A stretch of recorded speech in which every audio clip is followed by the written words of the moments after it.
বিএনপির সিনিয়র যুগ্ম মহাসচিব রুহুল কবির রিজভী বলেছেন, গণতান্ত্রিক শক্তির ঐক্যের দরকার।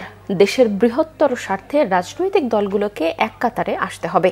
সকালে রংপুর জেলা বিএনপির দলীয় কার্যালয়ে ডক্টরস অ্যাসোসিয়েশন অব বাংলাদেশ ড্যাবের স্বেচ্ছায় রক্তদান কর্মসূচির উদ্বোধন শেষে তিনি এসব কথা বলেন। এ সময় জাতীয় সংসদ নির্বাচন নিয়ে রিজভী বলেন, সংখ্যানুপাতিক পদ্ধতি নয়, গণতান্ত্রিক পদ্ধতিতেই সুষ্ঠু নির্বাচন করতে হবে। তবেই সাধারণ মানুষ তার অধিকার আদায় করতে পারবেন। তা না হলে এলাকায় কোনো মানুষ নেতা হতে পারবেন না।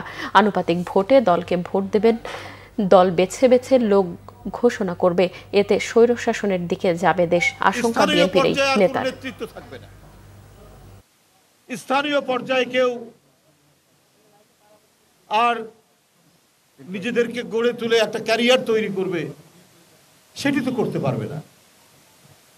আমরা চেয়েছি সেই ভোট চিরায়ত গণতন্ত্রের যে ভোট, যারা বৈধ ভোটার তারা ভোট দিয়ে, সর্বোচ্চ ভোট দিয়ে তার এলাকায় প্রতিনিধি নির্বাচন।